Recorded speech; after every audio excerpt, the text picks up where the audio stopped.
नमस्कार दोस्तों, जय हिंद। आपका स्वागत है सर्विस क्लासेज केजीजी में। It the target easy to learn. साथियों, जैसा कि आप देख रहे हैं, बीपीएससी टीआरई 3 का एग्जाम जो कि कैंसिल हो गया था, वो अब जल्द ही होने वाला है। बीपीएससी टीआरई 3 एंड टीआरई 4 का एग्जाम। टीआरई 3 का एग्जाम आपको पता है कि जुलाई में 19 जुलाई को है, और टीआरई 4 का एग्जाम जो है ये आपका 29 अगस्त को फिक्स है।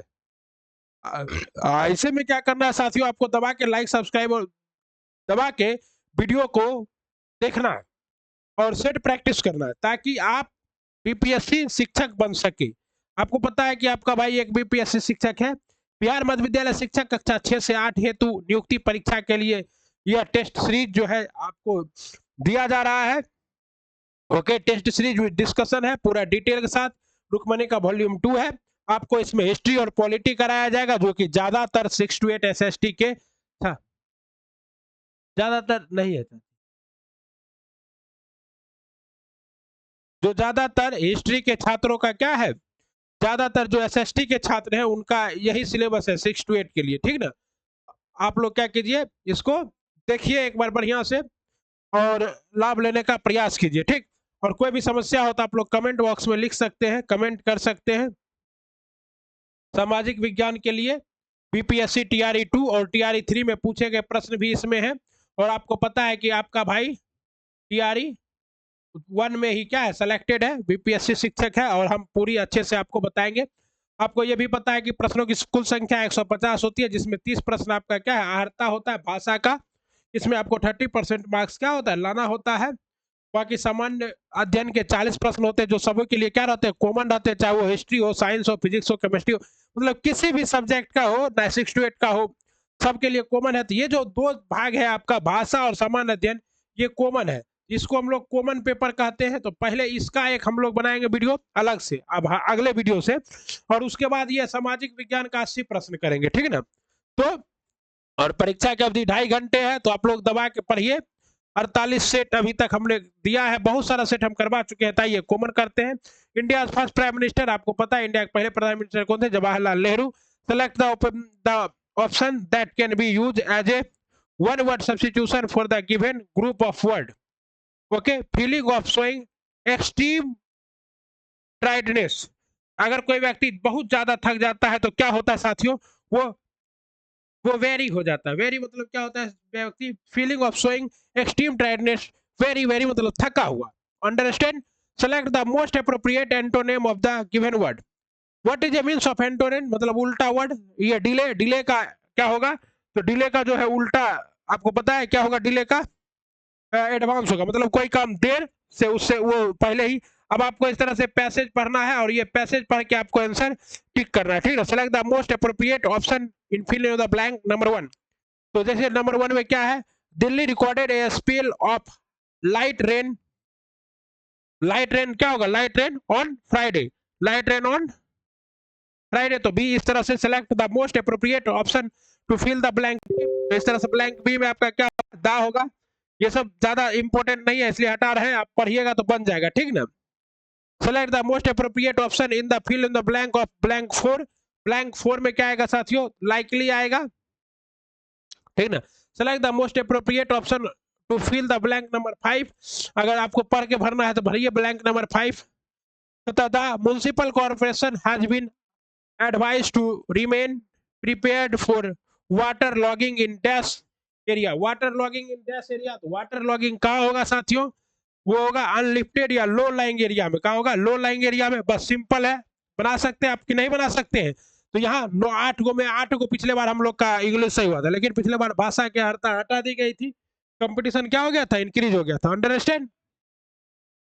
अब देखिए अगला है 9 से 13 के बीच में, इसमें एक गद्यांश दिया हुआ है, इसको आपको पढ़ना है और इसके आधार पर क्वेश्चन को करना है। उपयुक्त शीर्षक गद्यांश का उपयुक्त शीर्षक क्या होगा, आप पूरा पढ़िएगा। राष्ट्रीयता के विकास के लिए भाषा महत्वपूर्ण तत्व है। भाषा एक ऐसा साधन है जिसके द्वारा मनुष्य और मानव समुदाय अपने भावों को एक दूसरे से के सामने प्रकट करता है। यानी कि क्या है, राष्ट्रीयता और मनुष्य अभिव्यक्ति का साधन, भाषा का महत्व। ये भी हम लोग दे सकते हैं, भाषा का महत्व। ठीक ना। अभिव्यक्ति शब्द का अर्थ क्या है, अभिव्यक्ति शब्द का अर्थ है प्रकट करना, अपने बातों को प्रकट करना। क्या कहलाता है अभिव्यक्ति। प्रकट का विलोम क्या है, प्रकट का विलोम है गुप्त। कोई भी चीज आप प्रकट कर देते उसको आप गुप्त रख देते हैं। नदी का पर्यायवाची शब्द क्या है, क्या नहीं है, अच्छा नहीं है, तो ये तरंगनी है, टटनी है, लेकिन ईला नहीं है। ईला नदी का पर्यायवाची शब्द नहीं है। ओके। गद्यांश का आश्रय क्या है? भाषा की समानता मनुष्य को निर्देश करती है, राष्ट्रीयता भाषा का विकास करती है, साहित्य एवं संगीत। तो ये जो है 13 का क्या हो जाएगा? भाषा की समानता मनुष्य के निकट लाती है। अगर भाषा एक जैसा है तो मनुष्य आपस में क्या करेगा? वार्तालाप करेगा ही करेगा। स्वर सहित व्यंजन को लिखते समय उनके नीचे लिखते हैं, स्वर सहित व्यंजन को लिखते समय उनके नीचे हलंत लगाते हैं। आपको पता है कि अगर मान लीजिए ऐसे क्वा लिखेंगे, ऐसे लिखेंगे स्वर रहित व्यंजन। अंडरस्टैंड? भूतकाल का विलंब क्या होता है? तो भूतकाल का विलंब भविष्यत काल होता है और अनागत काल होता है, यानी कि उपयुक्त में से एक से अधिक हो जाएगा। अथा में प्रयुक्त उपसर्ग क्या है? अथा उपसर्ग किसको कहते हैं? जो किसी शब्द के पहले लग के उसके अर्थ को बदल देता है उसे क्या कहते हैं? उपसर्ग कहते हैं। और इसमें अ उपसर्ग है, ठीक ना। नील गाय पद में कौन सा समास है? तो नील गाय मतलब नीला है गाय जो, तो नील गाय का मतलब क्या है? जिसमें विभक्ति का लोप हो उसे क्या कहते हैं? बहुब्रीहि नील गाय। तो नील गाय कैसा समास है साथियों? ये आपका कर्मधारय समास है। द्विगु समास जिसमें संख्यावाचक शब्द हो, द्विगु समास जो विशेष अर्थ को प्रदर्शित करता है उसे बहुब्रीहि समास। इनमें कौन सा वाक्य शुद्ध है?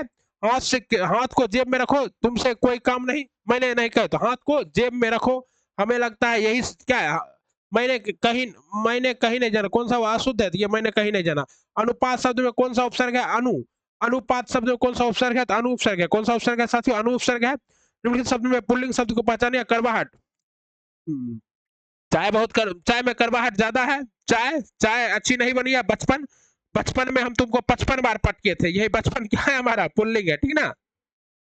देखिए, जब भी स्त्रीलिंग पुल्लिंग का सवाल आए तो आपको उसमें वाक्य बनाना है। वाक्य बनाने के बाद आप क्या कर सकते हो? उसको क्लियर कर सकते हैं। कबूतर दाना चुगते हैं, वाक्य के रेखांकित शब्द के लिए उपयुक्त पर्यायवाची शब्द बताइए। कबूतर दाना चुगते हैं, कबूतर के लिए पर्यायवाची शब्द क्या है? कपोत है। ओके, और साथ ही पंडुक भी है, इसलिए इसका जवाब क्या होगा? उपयुक्त में से एक से अधिक। हिंदी वर्ण वाला में अंगौरा क्या है? अंगौरा है। अयोगवा है। प्रियतमा शब्द का स्त्रीलिंग रूप क्या है? प्रियतमा। प्रियतम शब्द का स्त्रीलिंग रूप है प्रियतमा। अपेक्षा शब्द का समानार्थी शब्द का चयन कीजिए। अपेक्षा का क्या है? आकांक्षा। समानार्थी मतलब साइनोनिम। ओके, तथा स्तन्य शब्द के लिए नीचे दिए गए विकल्पों में से पर्यायवाची शब्द सुनिए। स्तन्य के लिए पर्यायवाची शब्द क्या होगा साथियों? तो इसका होगा दूध, मतलब स्तन्य, और स्तन्य से क्या निकलता है? दूध निकलता है। Okay, understand? अगला दिए गए विकल्पों में तद्भव। तद्भव किसे कहते हैं? देखिए, शब्द उत्पत्ति के आधार पर शब्द 4 प्रकार के होते हैं। तद्भव, तत्सम, तत्सम, तद्भव, देशज, द्विदेशज। तो इसमें तद्भव किसको कहते हैं? जो जो मतलब संस्कृत से आकर हिंदी में विलोपित हो गया है और चेंज हो गया, उसे क्या कहते हैं? तद्भव कहते हैं। तो इसमें तद्भव क्या है साथियों? मेरे महबूब बाँ है, क्योंकि मैं शुद्ध वर्तनी का चयन कीजिए। आधारित, आधारित, आधारित। इसमें आधारित कौन सा सही है? तो सी नंबर आधारित सही है। ओके,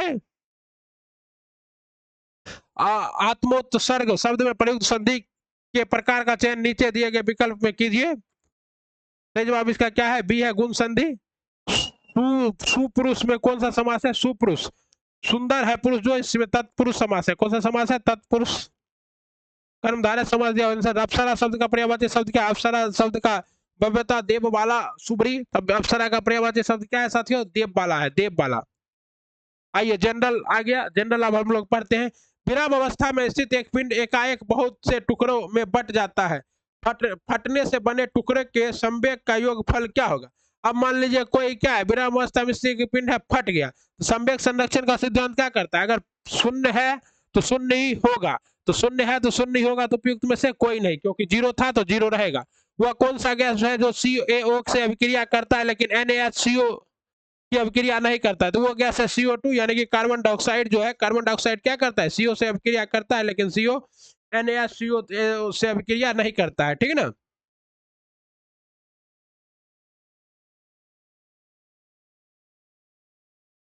अगला सवाल देखिए, किस ग्रंथि को मास्टर ग्रंथि कहते हैं? आपको पता है, अग्नाशय को मास्टर, प्यूटेटरी ग्रंथि को मास्टर ग्रंथि कहते हैं।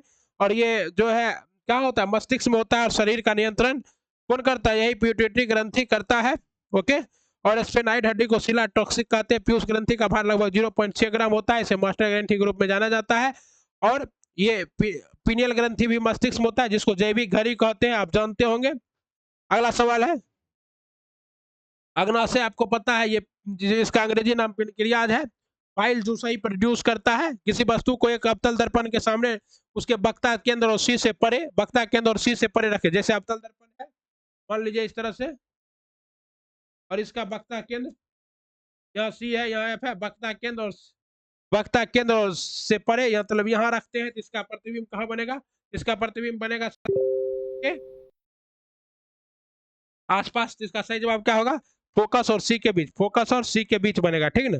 इनमें से कौन सा पुष्प के नर जननांग है? तो पुष्प तंतु वर्तिका। तो वर्तिका क्या है? वर्तिका साथियों आपका पुष्प का नर जननांग है वर्तिका, क्या है? और वर्तिका पुष्प का नर जननांग है। पुष्प एक डंडल के द्वारा तने से संबंध होता है, इस डंडल को वृत्त या पेडिसोल कहते हैं। ओके, वन्य जीव के लिए निर्दिष्ट वह क्षेत्र जिसमें पारिस्थितिकी तंत्र और प्रकृति संसाधनों तक उनकी अबाध पहुंच होती है, क्या कहलाता है? तो ये राष्ट्रीय उद्यान कहलाता है। क्या कहलाता है? राष्ट्रीय उद्यान कहलाता है। आपको पता है कि भारत में वन्य जीव संरक्षण अधिनियम कब पारित हुआ? 1972 में वन्य जीव संरक्षण अधिनियम, और उसी के द्वारा राष्ट्रीय उद्यान, जैव मंडल रिजर्व और वन्य जीव अभ्यारण्य का वर्णन किया गया। और राष्ट्रीय उद्यान किसे कहते हैं? जहां पहले से जीव रह रहा है और उसको क्या किया गया? प्रिजर्व कर दिया गया, वो क्या होता है? राष्ट्रीय उद्यान। वहाँ लोगों का आवागमन भी होता है। साथ ही साथ भारत का पहला राष्ट्रीय उद्यान क्या था? हेली नेशनल पार्क, जो कि कहाँ 1936 में हुआ था, जिसका अभी वर्तमान में नाम है क्या चीज? रामगंगा नेशनल पार्क, जो कि उत्तराखंड में है। इसे आप लोग जिम कॉर्बेट नेशनल पार्क के नाम से भी जानते हैं। ओके, चलिए, कहता है निम्नलिखित में से कौन सा विकल्प धमनियों की विशेषता से का सही वर्णन करता है? धमनी की विशेषता का सही वर्णन क्या करता है साथियों? मोटी भित्तियां होती है और रक्त का प्रवाह निम्न दाब के तहत होता है। शरीर के विभिन्न भागों में रक्त एकत्रित करते नहीं, बाल युक्त पतली भित्तियां, रक्त का प्रवाह उच्च दाब के तहत होता है और शरीर के विभिन्न भागों तक रक्त ले जाती है। सही है। मोटी भित्तियां, कोई भी भाल्व नहीं होता। जो धमनी होता है उसमें कोई भाल्व नहीं। भाल्व का मतलब क्या है? इस तरह से है, जिसमें ऐसे करके क्या रहता है? गांठ रहता है, जो कि पुचुक पुचुक के खून को छोड़ता है। तो धमनी में कोई गांठ नहीं होता है, क्योंकि हृदय के द्वारा पंप किया हुआ जो रक्त है वो डायरेक्ट धमनियों से शरीर के विभिन्न अंगों तक पहुंचता है। ओके, पौधे में परिवहन की प्रक्रिया के लिए मुख्यतः विसरण उत्तरदायी होता है, हालांकि कुछ पदार्थों के परिवहन के लिए ऊर्जा की आवश्यकता होती है। कौन सा विकल्प एटीपी से प्राप्त ऊर्जा का उपयोग करके परिवहन किए गए पदार्थ को दर्शाता है? तो दिस क्वेश्चन नंबर 38, और इसका सही जवाब है साथियों भोजन, अमीनो अम्ल और हार्मोन, ठीक है ना। पौधे में परिवहन की प्रक्रिया। ओके, अगला है भारत और मलेशिया के बीच मार्च 2024 में समुद्र लक्ष्मण नामक समुद्री सैन्य अभ्यास कहाँ आयोजित किया गया? तो सबसे पहले तो है कि भारत और मलेशिया के बीच क्या आयोजित हुआ? समुद्र लक्ष्मण। और ये आयोजित कहाँ हुआ? ये क्वेश्चन आपसे पूछा जाएगा, तो इसका सही जवाब है आपका विशाखापट्टनम। देखिए, जैसे समुद्र का कोई बात आया तो ज्यादातर विशाखापट्टनम में ही होता है, क्योंकि भारत का सबसे गहरा बंदरगाह विशाखापट्टनम है और पूर्वी क्षेत्र का जो है कमांड भी क्या है? विशाखापट्टनम है। और मलेशिया भी क्या है? पूर्व की ओर है, तो इसलिए विशाखापट्टनम में हुआ। Okay, understand you. और सिम्बैक्स किसके बीच में होता है? भारत और सिंगापुर के बीच में। हरिमो शक्ति, उदार शक्ति, भारत और मलेशिया संगम अभ्यास, भारत अमेरिका खंजर युद्ध अभ्यास, भारत और किर्गिस्तान सौदा तकनीक, भारत और सऊदी अरब। ये सब कुछ के हैं इंपॉर्टेंट। हाल ही में जारी फसलों के अग्रगण्य उत्पाद राज्य की रिपोर्ट 2022-23 के अनुसार फल का उत्पादक में शीर्ष राज्य कौन है? ये शीर्ष राज्य है आपका आंध्र प्रदेश, फलों के उत्पादन में, ठीक ना। मक्का उत्पादन में शीर्ष राज्य है कर्नाटका, आंध्र प्रदेश तमिलनाडु, दलहन में मध्य प्रदेश है, तिलहन में राजस्थान है, तंबाकू में पश्चिम बंगाल, बिहार, असम है, सब्जी में उत्तर प्रदेश, पश्चिम बंगाल, मध्य प्रदेश और बिहार चौथे स्थान पर है।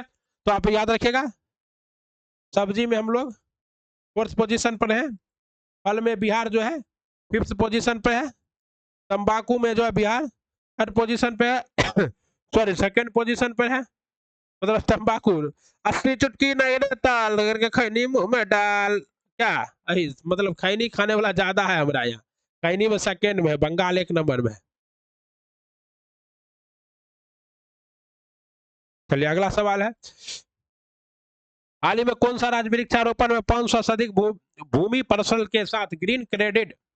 हाल ही में चर्चा में बिहार की रश्मि कुमारी क्या है? ये अच्छा, ये रश्मि कुमारी क्या है? तो रश्मि कुमारी कैरम खेलती है, कैरम। ये क्वेश्चन जो है बीपीएससी में पूछा गया था एक बार, उस समय भी रश्मि कुमारी जीती थी और इस बार भी जीती है। तो क्वेश्चन आ गया, भारतीय मूल के किस शोधकर्ता ने सूर्य ग्रहण के दौरान नासा के साउंडिंग रॉकेट मिशन का नेतृत्व किया है? ये आपका कौन है साथियों? ये आपका है आरोह बरजातिया। क्या है? आरोह बरजातिया जो है भारतीय मूल शोधकर्ता, सूर्य ग्रहण के दौरान नासा के साउंडिंग रॉकेट मशीन का नेतृत्व किया है। ओके, अगला प्रश्न है, हाल ही में कौन सा राज्य वृक्षारोपण में 500 से अधिक भूमि पर्सल के साथ ग्रीन क्रेडिट का निर्माण करने में अग्रगण्य रहा है? तो ये रहा है साथियों आपका मध्य प्रदेश। मेनाजाइटिस के खिलाफ नया टीका पेश करने वाला दुनिया का पहला, मेनाजाइटिस जिसको मस्तिष्क द्वार कहते हैं, और इसके खिलाफ जो पहला टीका लाया है वो नाइजीरिया लाया है। नाइजीरिया में नाइजर के पेड़ पाए जाते हैं, पाम ऑयल का प्रसिद्ध क्षेत्र है नाइजीरिया, अफ्रीका का मध्यभूमि में है। अहमद अब्दुल्ला अल अहमद अल सबा हाल ही में किस देश के नए प्रधानमंत्री बने हैं? This is most important question. ये बना अहमद अब्दुल्ला अल अहमद अल सबा हाल ही में कुवैत के नए प्रधानमंत्री बने हैं। कुवैत, और आपको पता है कुवैत में भारतीय जो नौसैनिक फंस गए थे उसको मोदी जी वापस लाए थे, और अभी हाल ही में कुवैत में आग भी लग गया है। ये कुवैत का क्वेश्चन क्या है, इंपॉर्टेंट है। अक्टूबर 2023 में सीमा सड़क संगठन महानिदेशक के पद, जिसको आप लोग बीआरओ कहते हैं, इसकी स्थापना 1960 में हुई थी। इससे क्वेश्चन खूब पूछता है। Border secretary, border resource organisation, मतलब रोड ऑर्गेनाइजेशन इसका नाम है, सीमा सड़क संगठन। और इसके वर्तमान में जो अध्यक्ष है, ये किसको बनाया गया साथियों? ये बनाया गया है जनरल रघु श्रीनिवास को, ठीक है ना। ओके, याद रखना ये सब। कहता है 1857 के पहले दिल्ली के कोतवाल कौन थे? तो गंगाधर नेहरू थे। और गंगाधर नेहरू कौन थे? जवाहरलाल नेहरू के दादा थे, मोतीलाल नेहरू के पिता थे। यूरोप के विभिन्न देशों की कंपनियों ने भारत के विभिन्न हिस्सों में अपने व्यापारिक केंद्र स्थापित किए थे। इनमें से किस देश की कंपनियां शामिल नहीं थी? तो व्यापारिक कंपनियां आई, लेकिन कहाँ का व्यापारिक कंपनी नहीं आया था साथियों? तो स्पेन का कोई व्यापारिक कंपनी भारत नहीं आया था। सबसे पहले आया कौन था? पुर्तगाल का। और सबसे लास्ट में गया कौन था? पुर्तगाल का। काकोरी ट्रेन डकैती कांड में किन क्रांतिकारियों को फांसी दी गई थी? काकोरी ट्रेन डकैती कांड आपको पता है, जो डाउन स्ट्रीट ट्रेन थी 25, उसको 9 अगस्त 1925 को लूटा गया। उसमें सरकार का खजाना जा रहा था। 29 लोगों के खिलाफ मुकदमा चला, लेकिन 4 लोगों को, जिसमें राम प्रसाद बिस्मिल, अशफाकुल्ला खां थे, और ये दोनों था, और 2 और था। कौन थे? राम प्रसाद बिस्मिल, अशफाकुल्ला खां, और रोशन सिंह, और राजेंद्र लहरी। ये 4 को क्या कह दिया गया था? फांसी की सजा दे दी गई थी। ओके, और यूपी सरकार ने इस जगह का नाम, अब इस एक्शन, इसका नाम रख दिया काकोरी ट्रेन एक्शन। निम्नलिखित से कौन लंदन में प्रशिक्षित गुजराती मूल के वकील थे? लंदन में प्रशिक्षित गुजराती मूल वकील से साथियों मोहम्मद अली जिन्ना, ठीक है ना। जवाहरलाल नेहरू ने अपने किस कांग्रेस अधिवेशन में कहा था भारत और विश्व की समस्याओं का एकमात्र समाधान समाजवाद है? ये उन्होंने 1936 के लखनऊ अधिवेशन में कहा था, ठीक है ना। जवाहरलाल नेहरू ने 1936 के लखनऊ अधिवेशन में कहा था कि कांग्रेस के लखनऊ, उन्होंने कहा था कि क्या चीज? भारत और विश्व की समस्याओं का एकमात्र साधन समाजवाद है। और वो कैसे समाजवाद के प्रवर्तक थे? तो लोकतांत्रिक समाजवाद के प्रवर्तक थे। और उन्होंने कहा था कि मैं एक समाजवादी हूं। और समाजवाद शब्द का प्रयोग सबसे पहले रॉबर्ट ओवन ने किया था। किसने किया था? रॉबर्ट ओवन ने किया था। ओके, रॉबर्ट क्लाइव ने भारत का नक्शा बनाने के लिए जिम्मेदारी किसको दी? रॉबर्ट क्लाइव, जिसे भारतीय अंग्रेजों का रंगा सियार कहा जाता है, जिसने भारत में क्या किया था? भारत अंग्रेजों की सत्ता का स्थापित किया था उसने। किसे? जेम्स रेजल को। किसे? जेम्स रेजल को।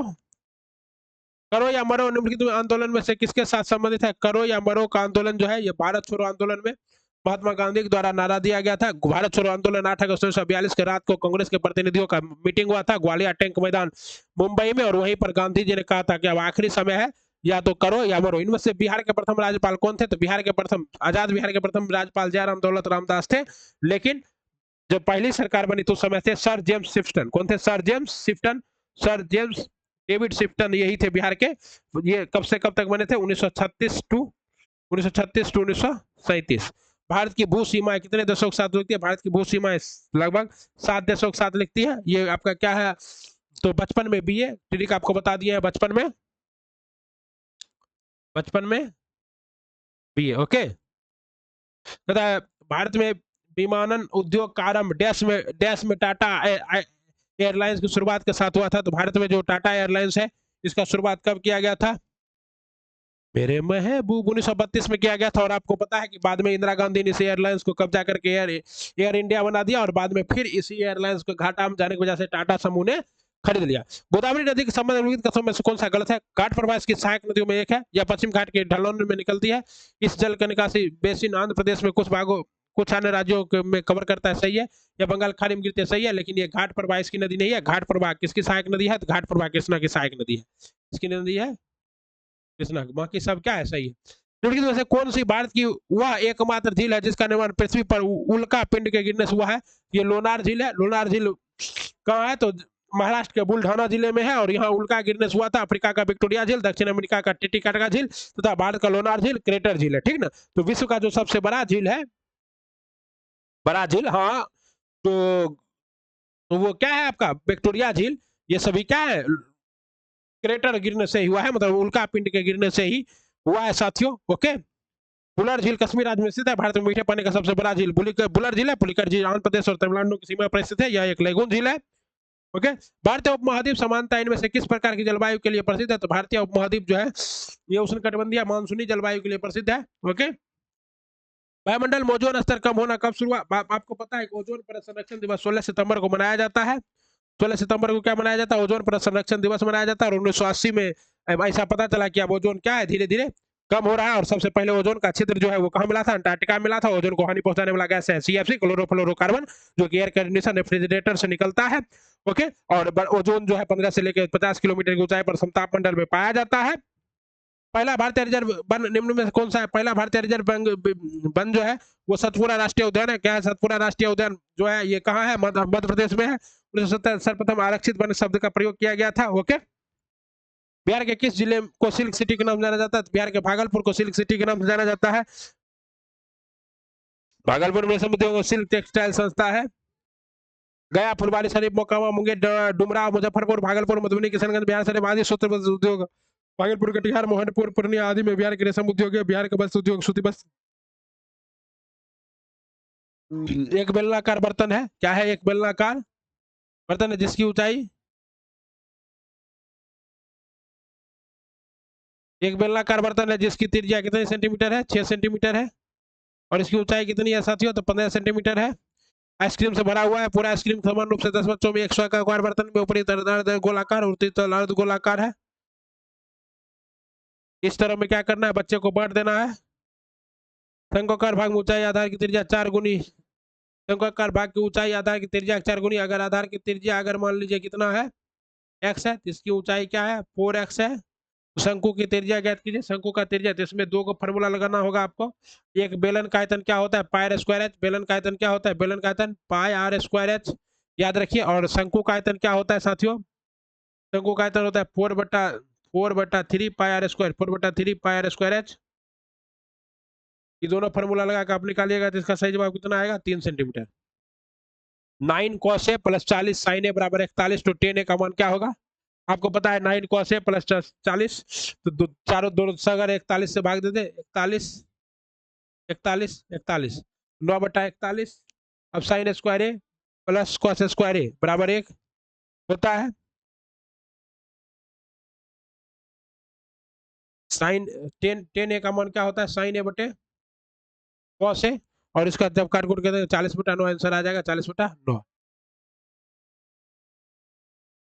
एक निश्चित धनराशि पर 9.5% वार्षिक दर से 4.2/5 वर्ष में प्राप्त ब्याज इतना है, उसी धनराशि में इतना वार्षिक साधारण ब्याज के क्या होगा? अंतर। जवाब होगा सी। अरुण की वर्तमान आयु उसकी चाचा की आयु का 1/3 है। 5 वर्ष के बाद आयु का योगफल 86 वर्ष हो जाएगा। अरुण का वर्तमान आयु कितना होगा? बहुत ही सिंपल क्वेश्चन, 19 वर्ष। मैथ का सवाल बना लीजिएगा सब आप, आंसर बता देते हैं फटाफट, थोड़ा टाइम टेकिंग हो जाएगा। 67 का बी 270 डिग्री। आपको पता है 8 भुजा वाले बहुभुज का अंतर कोनों का योग एक अनुपात है। ये 8 भुजा है, इसका फॉर्मूला क्या होता है?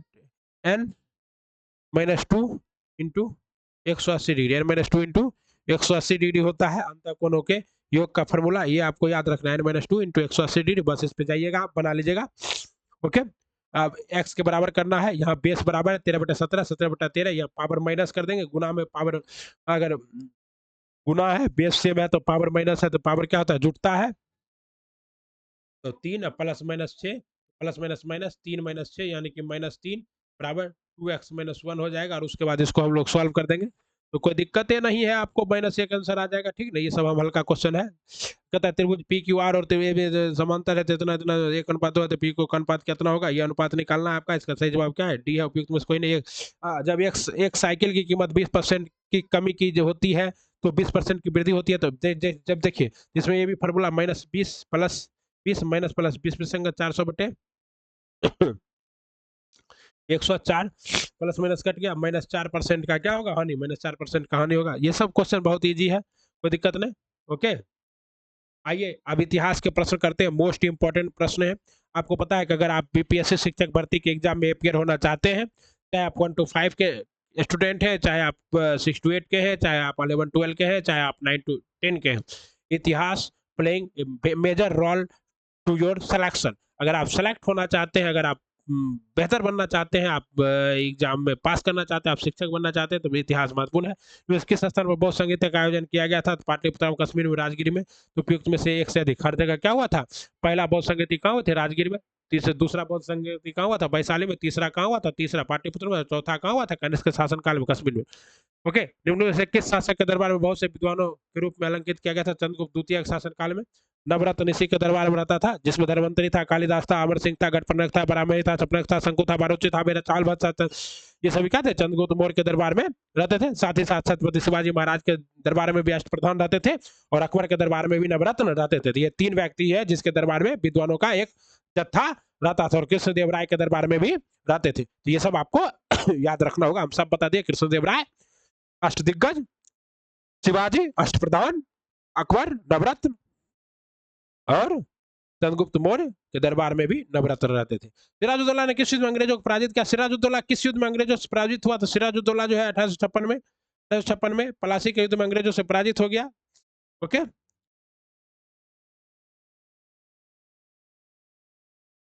सॉरी, 1857 में सिराजुद्दौला पलासी के युद्ध में पराजित हो गया था। ठीक ना? 23 जून 1857 को हुआ था सिराजुद्दौला।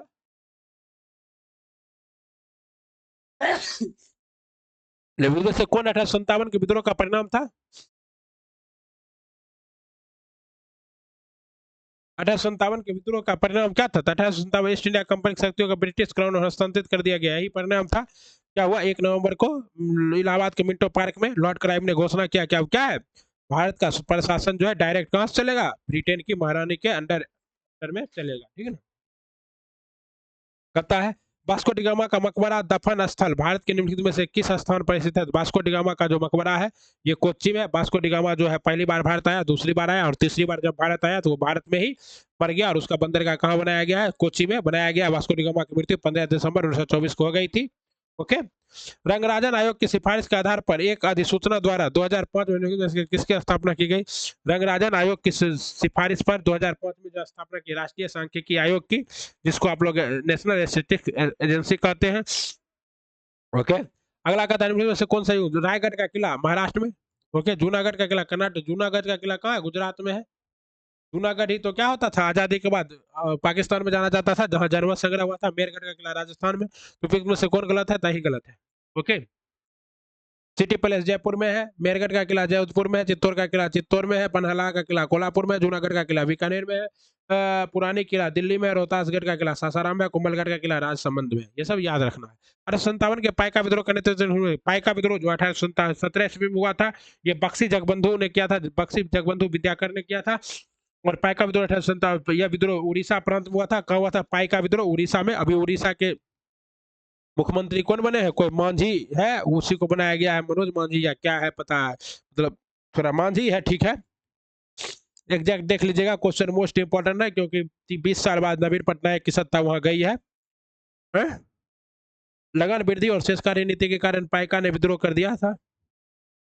राम रामदान या रमजान इस्लामिक कैलेंडर का डैश महीना है, और दुनिया भर के मुसलमानों द्वारा इसे उपवास के महीने के रूप में जाना जाता है। तो ये जो है इस्लामिक कैलेंडर का 9वां महीना है रमजान, और रमजान की समाप्ति पर ही ईद का मुहर्रम मनाया जाता है। और हिजरी संवत में भी कुल कितने महीने होते हैं? 12 महीने।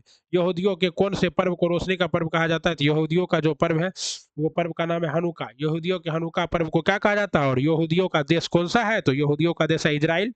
ओके, हॉर्नबिल महोत्सव का आयोजन नागालैंड का स्थापना दिवस पर दिसंबर में किया जाता है। एथुरियम उत्सव मिजोरम में मनाया जाता है। ये एथुरियम कहाँ मनाया जाता है? मिजोरम। ये कहाँ मनाया जाता है? नागालैंड। बाइबिल में कितने नियम है? बाइबिल में 2 नियम है। कितने नियम है बाइबिल में? बाइबिल में ईसाई धर्म का धर्म ग्रंथ न्यू टेस्टामेंट है, जो बाइबिल का ही अंतिम खंड है। ये 82 नंबर। इस्लाम देश में अरब में पैगंबर मोहम्मद द्वारा प्रचलित एक प्रमुख धर्म था। इस्लाम जो है 7वीं शताब्दी में अरब में प्रभावित, जो आपको पता है कि 622 ईस्वी हिजरी संवत में इन्होंने क्या किया था? हिजरी संवत का शुरुआत किया था पैगंबर। क्यों किया था? तो ये मक्का से मदीना की यात्रा की थी, जिसको अभी हज कहते हैं। और इस बार हज में क्या है? भयंकर लोगों की मृत्यु हो रही है। अत्यधिक गर्मी और हीट वेव की वजह से बहुत सारे लोग हज यात्रा में निपट गए। ठीक है ना? क्राइस्ट चर्च, जिसे पूर्वोत्तर भारत का प्राचीनतम चर्च माना जाता है, किस शहर में स्थित है? पूर्वोत्तर भारत का जो प्राचीनतम चर्च है क्राइस्ट चर्च, ये कहाँ अवस्थित है? ये अवस्थित है साथियों आपका गुवाहाटी में। कहाँ स्थित है? गुवाहाटी में। असम, असम का शहर है गुवाहाटी। वहीं पर माता कामाख्या के मंदिर भी है। तो उसमें हाथी गुफा अभिलेख कहाँ है? हाथी गुफा अभिलेख खारवेल बनाया था। एहोल अभिलेख पुलकन से द्वितीय। रवि जूनागढ़ अभिलेख रूपनाथ से एक से अधिक सभी क्या है? सुमेलित ही है इसके, ठीक है ना।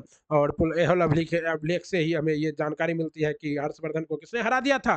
पुलकन से द्वितीय ने नर्मदा नदी के तट पर हरा दिया था, ठीक है ना। सारीपुत्र प्रकरण निम्न में से किसकी रचना है? सारीपुत्र प्रकरण जो है ये किसकी रचना है साथियों? बहुत विद्वान अश्व घोष की रचना है। किसकी रचना है? अश्व घोष की रचना है। तो इसमें अश्व घोष नहीं है, इसलिए उसका जवाब क्या होगा? उपयुक्त में से कोई नहीं, ठीक है ना। अश्व घोष भगवान बुद्ध के एक प्रमुख शिष्य सारीपुत्र से संबंध है। अश्व घोष के अन्य प्रसिद्ध रचनाओं में ललित विस्तार, बुद्ध चरित्र था, सदानंद है। सुशर्मन मगध पर शासन करने वाले निम्न में से किस वंश का अंतिम शासक था? सुशर्मन जो है मगध पर शासन करने वाला जो है कण्व वंश का अंतिम शासक था। कण्व वंश की स्थापना किसने की थी? वासुदेव ने की थी। यहाँ पर कर्म नहीं है, इसलिए उपयुक्त में से। और कण्व वंश का जो स्थापना है वो वासुदेव ने किया था।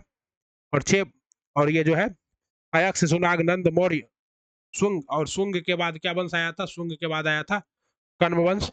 सुदर्शन झील का निर्माण, सुदर्शन झील का निर्माण चंद्रगुप्त मौर्य ने करवाया था। बाद में इसका जो है इसका रेनोवेशन रुद्रदामन में भी करवाया था। कश्मीर के इतिहास बताने वाला राज तरंगिणी शीर्षक वाले साहित्य की रचना किसने? राज तरंगिणी की रचना जो है कलहन ने की थी। किसने की थी?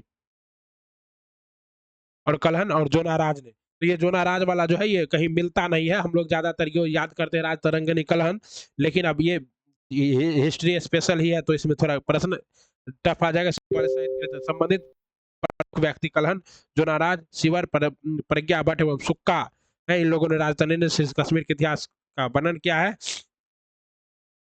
ठीक ना। गुर्जर प्रतिहार वंश के संस्थापक कौन थे? गुर्जर प्रतिहार वंश के संस्थापक नाग भट्ट प्रथम थे। ओके। 8वीं शताब्दी के मध्य प्रदेश उत्तर भारत में दो राजनीतिक सत्यों को उदय हुआ। पश्चिम में गुर्जर प्रतिहार एवं पूर्व में पाल वंश, और ये लोग के बीच में त्रिकोणीय संघर्ष हुआ। इंडो ग्रीक शासक डेमेटियस का शासन काल कब तक से रहा? तो द्वितीय सदी से लेकर ईस्वी पूर्व ईस्वी के प्रथम सदी तक इंडो ग्रीक डायमिटियस। और भारत पर आक्रमण करने वाला प्रथम बाहरी भी कौन था? ये डायमिटियस था। ओके। 185 ईस्वी से लेकर 165 ईस्वी पूर्व तक रहा। भारत में प्रथम ग्रीक शासक डेमेटियस था। डेमेटियस की राजधानी सकाल सियालकोट में थी। यमुनों ने सकाल सियालकोट में अपने विवरण में यूथिडेमिया कहा है। ओके। तथा परांतक प्रथम दक्षिण भारत के निम्न में से किस राजवंश का शासक था? परांतक प्रथम जो है ये दक्षिण भारत का जो है ये चोल वंश का शासक था। किस वंश का शासक था? चोल वंश का शासक था। ओके। और चोल वंश की स्थापना किसने की थी? विजयालय चोल ने की थी। और ये 1907 से 1955 तक कौन थे थी? सॉरी 1907 907 से 9 के परांतक प्रथम थे। चोल वंश का प्रसिद्ध शासक जो था राजेंद्र चोल था। और उसके बाद कौन था? राजा राज चोल था, जिसने श्रीलंका तक को भी जीत लिया था। ओके। अगला प्रश्न है कर्नाटक काकेटक वंश निम्न में से किस क्षेत्र में? काकेकट वंश जो है कश्मीर में प्रचलित था। ओके। और काकेटक वंश जो है वंश था। उत्पल वंश, लोहार वंश, ये सभी कश्मीर के वंश है। संस्थापक जो है दुर्लभ वर्धन था। काकेटक वंश का संस्थापक कौन था? दुर्लभ वर्धन था, ठीक है ना। पुरी के जगन्नाथ मंदिर का निर्माण निम्न में से किस शासक द्वारा कराया गया? तो पुरी के जगन्नाथ मंदिर का निर्माण जो है आपको गंग वंश के शासक अनंत चोल गंग के द्वारा किया गया था। तो नरसिंह देव बने अनंत चोल गंग, ये इसमें से कोई नहीं है। तो गंग वंश के शासक के द्वारा करवाया गया था। आरा के निकट फतेहपुर सीकरी के शहर का निर्माण किसने करवाया था? अकबर ने। लेकिन पानी की कमी की वजह से ये फतेहपुर सीकरी शहर क्या हुआ? पूरी तरह से डेवलप नहीं हो पाया। अलबरूनी अलबरूनी कब भारत आया था? तो अलबरूनी जो है 11वीं सदी में भारत आया था। और ये किसके बीच में? तो मोहम्मद गजनबी के साथ भारत आया था। और उसने भारत का इतिहास भी लिखा था, जिसका नाम था किताबुल हिंद। ओके।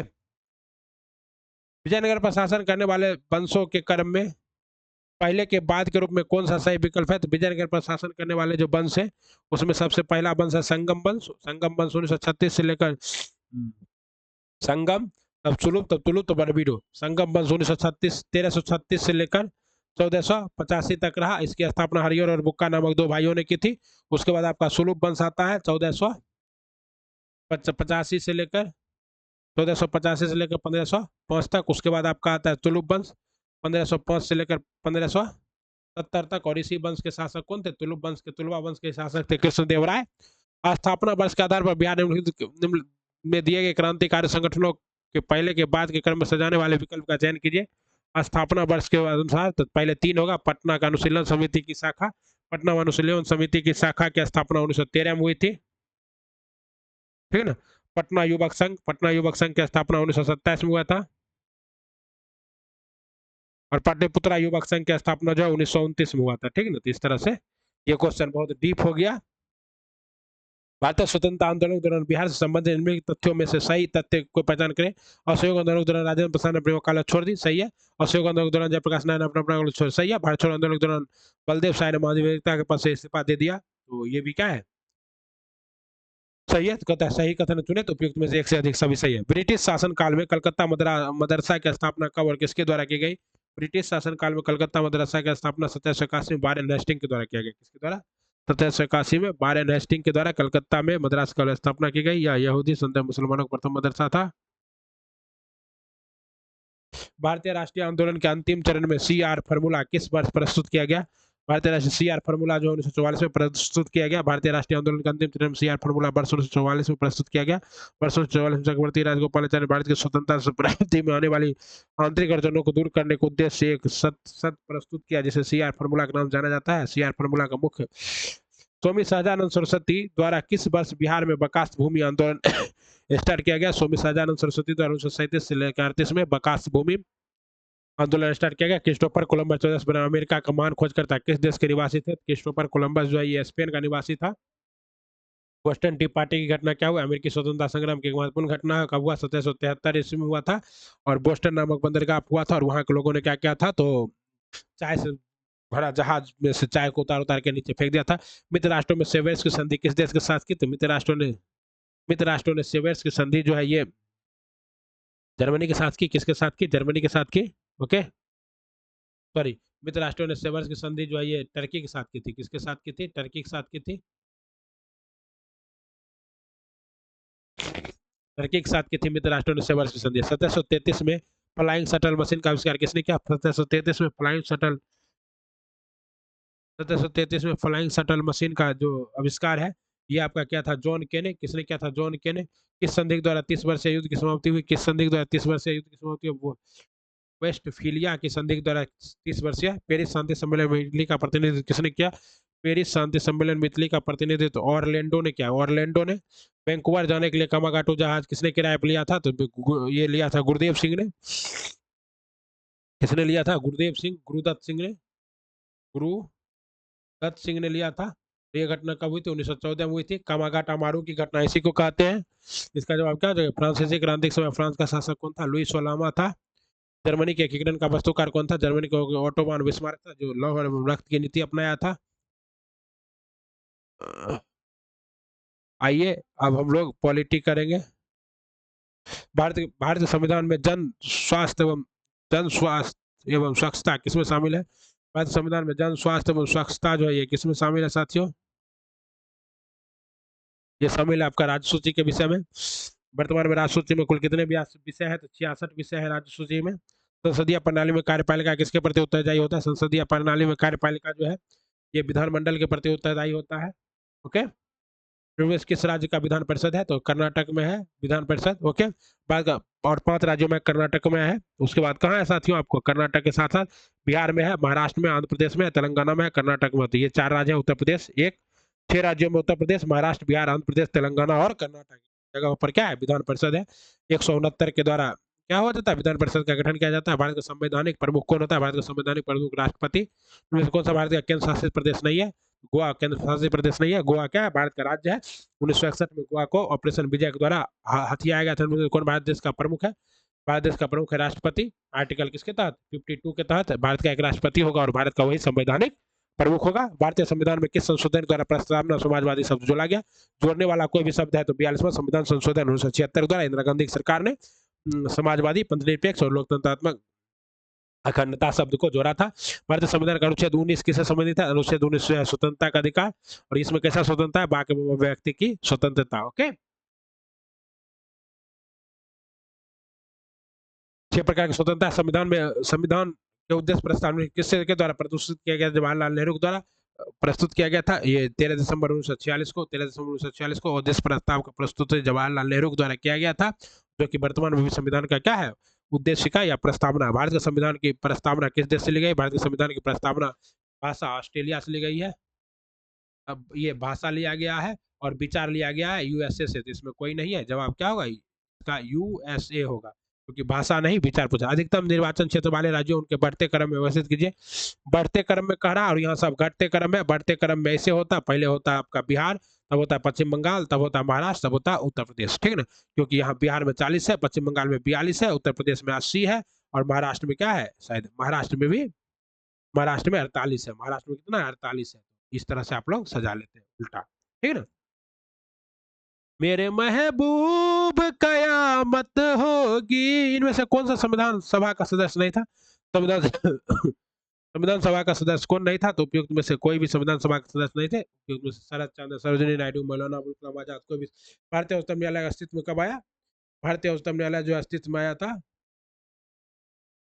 26 जनवरी 1950 को, और 26 जनवरी 1950 है ही नहीं। 26 जनवरी 1950 अगर आता तो ये जवाब होता नहीं है, इसलिए जवाब क्या होगा?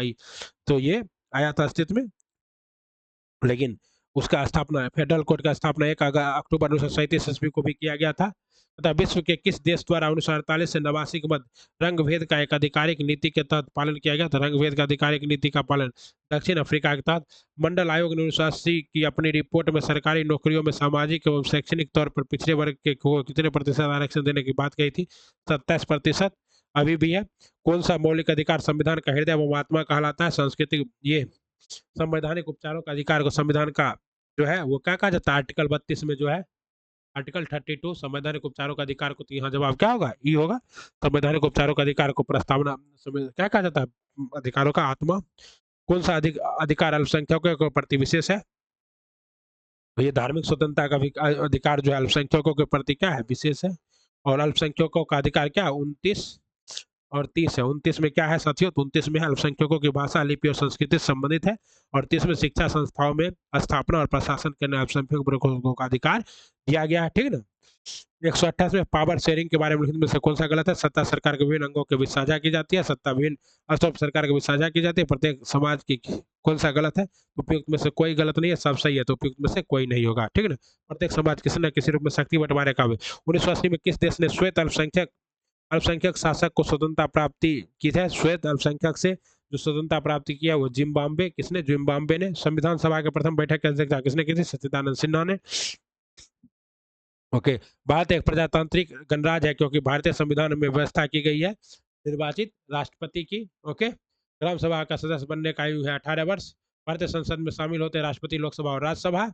और ये किसमें? आर्टिकल 79 में है। भारतीय संविधान का कौन सा अनुच्छेद यह बताता है, यह व्यवस्था करता है कि निर्वाचन का अधीक्षण, निर्देशन और नियंत्रण निर्वाचन आयोग में निहित है? आर्टिकल 324। आर्टिकल 324। ओके।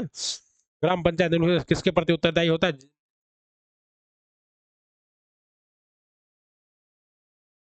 ग्राम पंचायत जो है ये, ग्राम पंचायत इसके किसके प्रति? ग्राम पंचायत ग्राम सभा के प्रति। और ये आर्टिकल किसमें है? ग्राम पंचायत का विचार आर्टिकल 40 में है, वहीं से आया है। सबसे पहले राजस्थान हुआ था, फिर आंध्र प्रदेश में। जब विधायिका का सामान्य कार्यकाल समाप्त होने के पूर्व चुनाव होता है, जैसे क्या कहते हैं? मध्यावधि चुनाव कहते हैं। क्या कहते हैं? मध्यावधि चुनाव कहते हैं। भारत का राजधर्म क्या है? भारत में से कोई भी, भारत का कोई भी राजधर्म नहीं है। भारत एक क्या है? धर्मनिरपेक्ष राज्य है। आधुनिक समय में किस देश ने सर्वप्रथम महिलाओं को मतदान देने का अधिकार दिया था? न्यूजीलैंड ने दिया था। कब दिया था? 1893 में न्यूजीलैंड ने दिया था। भारत जब आजाद हुआ तो सबों को दे ही दिया। भारत में सर्वप्रथम शासन अधिनियम 1919 के द्वारा महिलाओं का अधिकार दिया गया था, ठीक है ना? इनमें से कौन सा क्षेत्रीय राजनीतिक दल नहीं है? क्षेत्रीय राजनीतिक दल हरियाणा विकास पार्टी क्षेत्रीय राजनीतिक दल नहीं है। क्षेत्रीय राजनीतिक दल होने के लिए किसी भी पार्टी को उस क्षेत्र के स्तर में कम से कम क्या होता है? कम से कम 6% वोट लाना होता है और 2-3 सीट जीतना होता है। संविधान प्रारूप समिति के अध्यक्ष डॉक्टर बी आर अम्बेडकर ने किस अनुच्छेद को संविधान का आत्मा कहा था? आर्टिकल संवैधानिक उपचारों का अधिकार।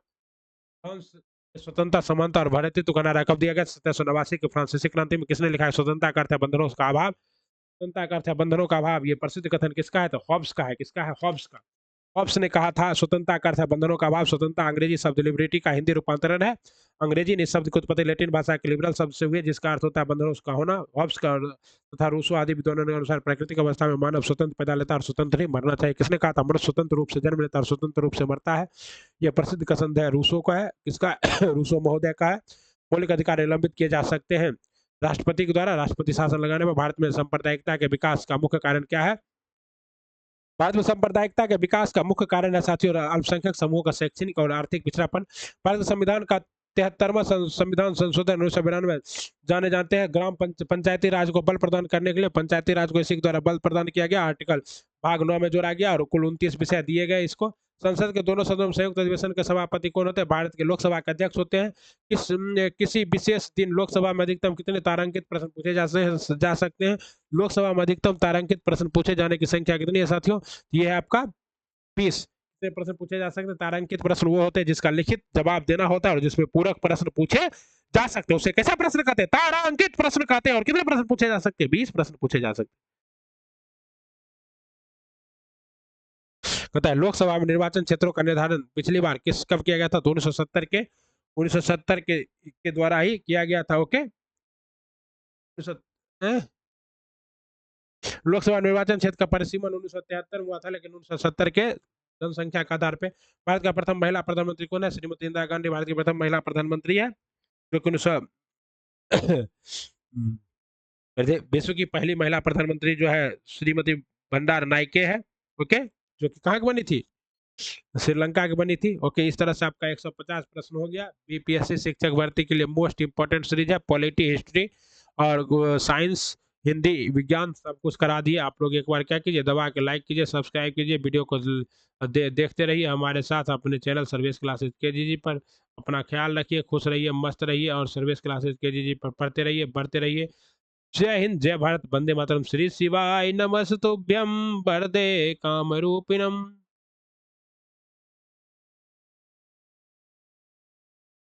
कोई भी समस्या हो तो वीडियो को क्या कीजिए, कमेंट बॉक्स में कमेंट कीजिए, हम आपसे रूबरू होंगे और आपको बताएंगे। ठीक ना? चलिए मिले अगले वीडियो में, तब तक के लिए अपना ख्याल रखिए, खूब पढ़ते रहिए, बढ़ते रहिए और सर्विस क्लासेस केजीजी के साथ जुड़े रहिए। श्री शिवाय नमस्तुभ्यं, वंदे मातरम, राधे राधे, जय श्री राम।